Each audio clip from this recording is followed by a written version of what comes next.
আপনারা হয়তো দেখে থাকবেন যে কিছু বছর ধরে কারো ভালো লাগুক আর না লাগুক, আমি আমার মতো করে চেষ্টা করে যাই ভিন্ন ভিন্ন ধারার ভিন্ন ভিন্ন গল্প যতটুকু সম্ভব ওয়ার্ল্ড স্ট্যান্ডার্ড ছবি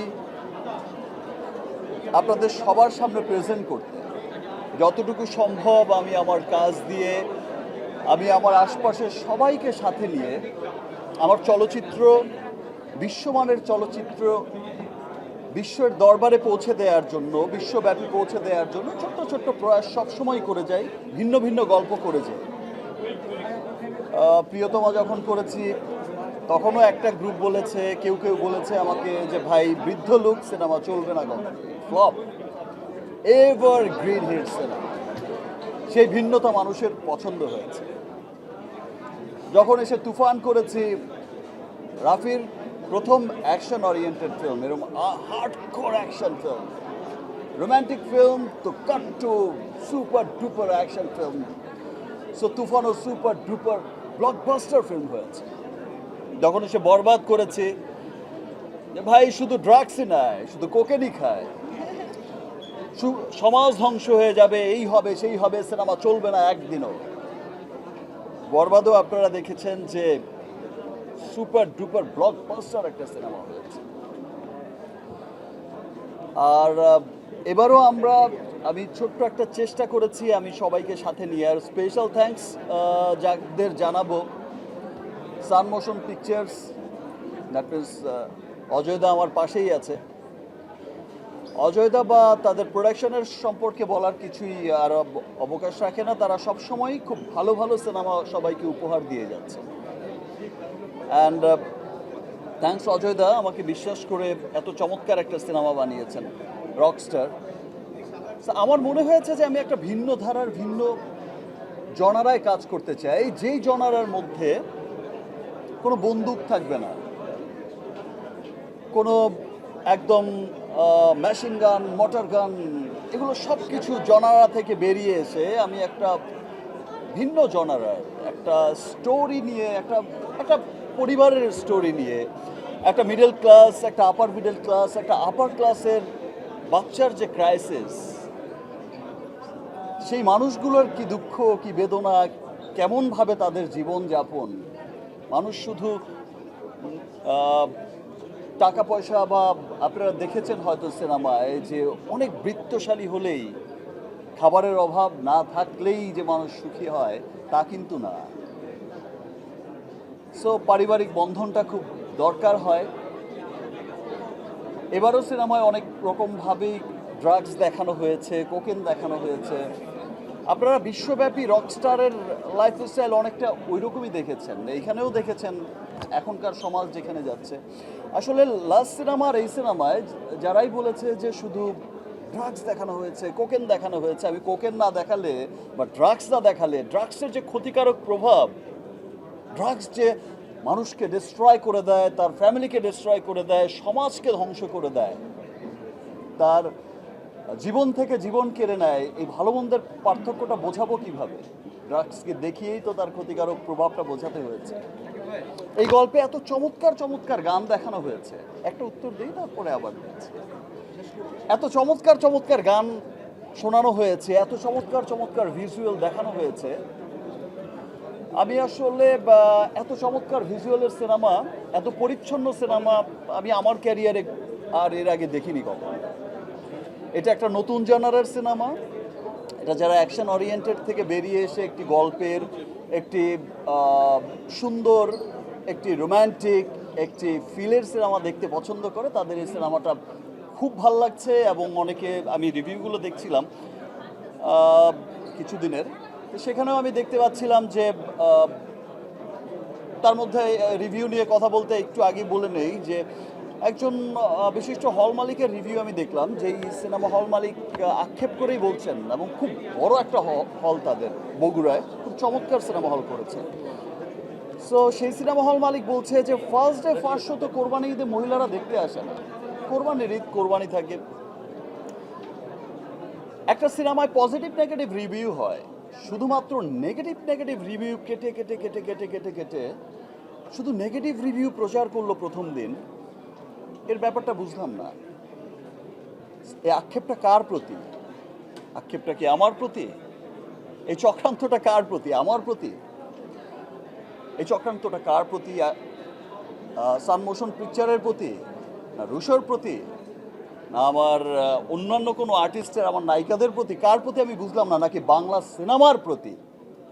নাকি যারা চাইছে যে বাংলা সিনেমার উন্নতি চাইছে না শুধু তাদের, মানে তারা চাইছে, কিছু মহলই চাইছে, স্পষ্ট ক্লিয়ারই হয়ে যায় যে কিছু মহল চাইছে যে বাংলা সিনেমার যেন উন্নতি না হয়, যতটুকু এসেছে তার থেকে যেন আবার পিছিয়ে সেখানেই চলে যায়, আর যেন নতুন ধারার কোনো গল্প সৃষ্টি না হয়, আবার যেন একই ধারার গল্প বলতে বলতে বলতে বলতে এক সময় বলে যে বাংলা সিনেমা তো শুধু এই, আর তো কিছু দেখি না, শুধু মোটর গান, মেশিন গান, মারামারি। মারামারিও হবে, সব ধরনের সিনেমা হবে। তাই বলে যে নিটল প্রেমের গল্পের সিনেমা হবে না সেটা তো না। তাই বলে যে মধ্যবিত্ত আপার ক্লাসের গল্প হবে না তাও, সেটাও তো না। একটা সিনেমা, একটা গান, একটা সব কিছু সবার জন্য। এবং আমি সেকেন্ডে থেকে আবার যখন দেখছি যে রিয়েল রিভিউগুলো যখন আসা শুরু হয়েছে, সবাই যখন সোচ্চার হয়েছে, যারা সিনেমা প্রেমী এবং যারা সিনেমাকে সত্যি সত্যি ভালোবাসে এবং সত্যি সত্যি চায় যে সিনেমা অনেক ভালো করুক, আমাদের সিনেমা ভালো করছে, বিশ্বমানের সিনেমা তৈরি হোক, ভিন্ন ভিন্ন গল্পের সিনেমা তৈরি হোক, তারা কিন্তু খুব পজিটিভ পজিটিভ রিভিউ দিচ্ছে এবং সবাই আবার নতুন করে হলে আসছে।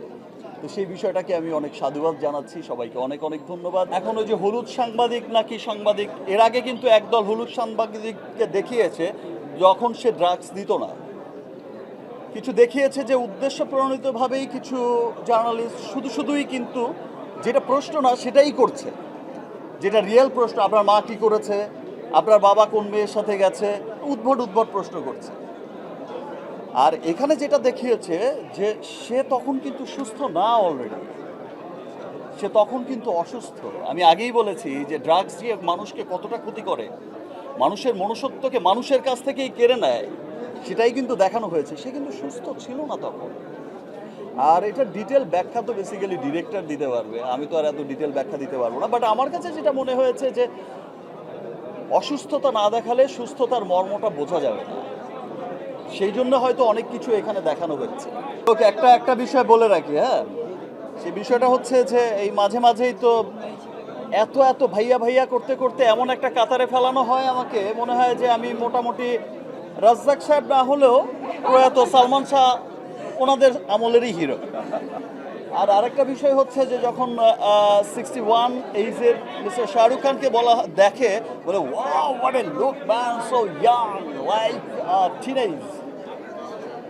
আর যখন টম ক্রুজকেও দেখে বা হলিউড কোনো স্টারকেও দেখে 64 ইয়ার্স ওল্ডের, সেখানে ভাই আমার যখন লুক একটু চেঞ্জ করি, একটু ক্যারেক্টারে যাই, বা একটা সুন্দর আমার বয়স অনুযায়ী আমি যখন একটু ঠিকঠাক হয়ে সিনেমায় প্রেজেন্ট হতে যাই ক্যারেক্টার অনুযায়ী, তখনই বলে দেখেছো ভাই কি ট্রান্সফরমেশন, ভাই 48 তারপরও কি করে ফেলেছে।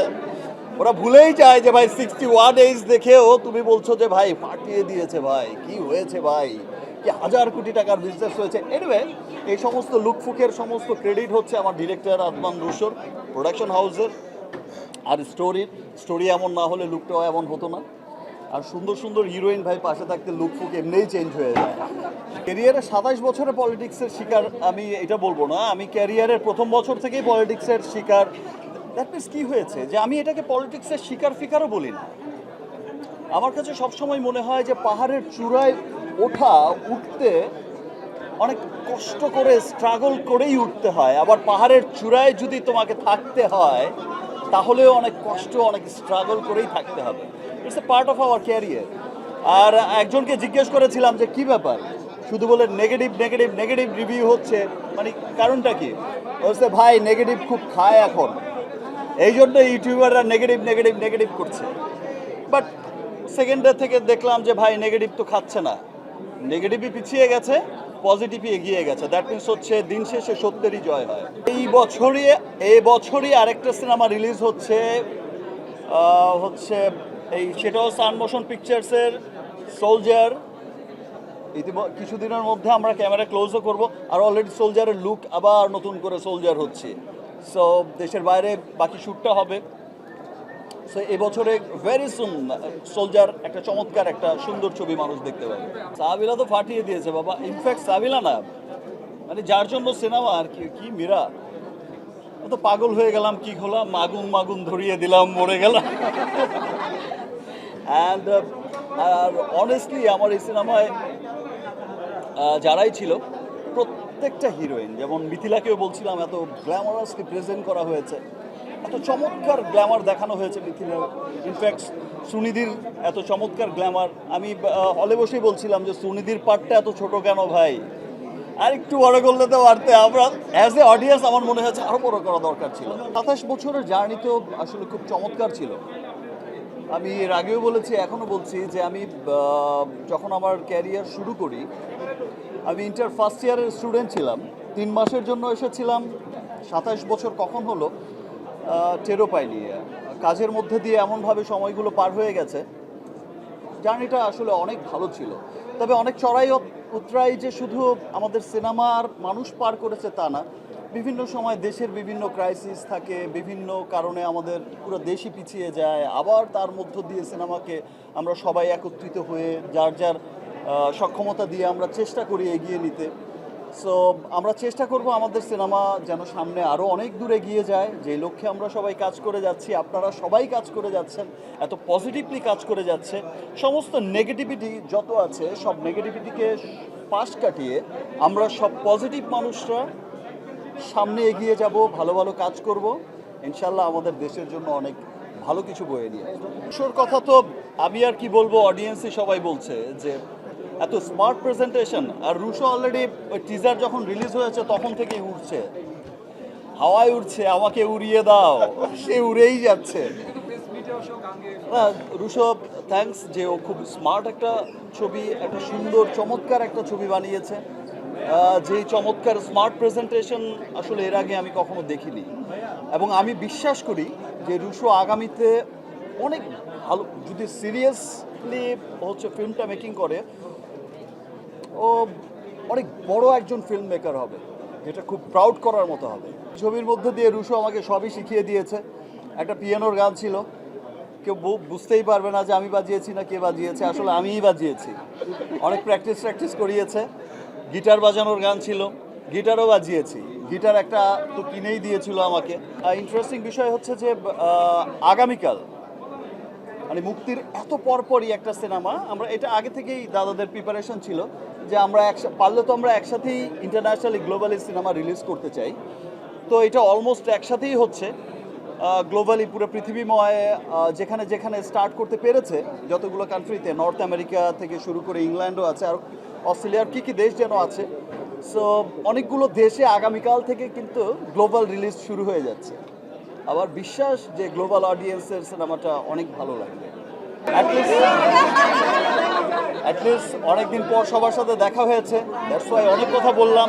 এই একটা দিনের জন্য আমিও খুব আগ্রহে বসে থাকি, খুব অধীর আগ্রহে বসে থাকি যে সিনেমা রিলিজ হবে, অ্যাটলিস্ট একদিন সবার সাথে দেখা হবে।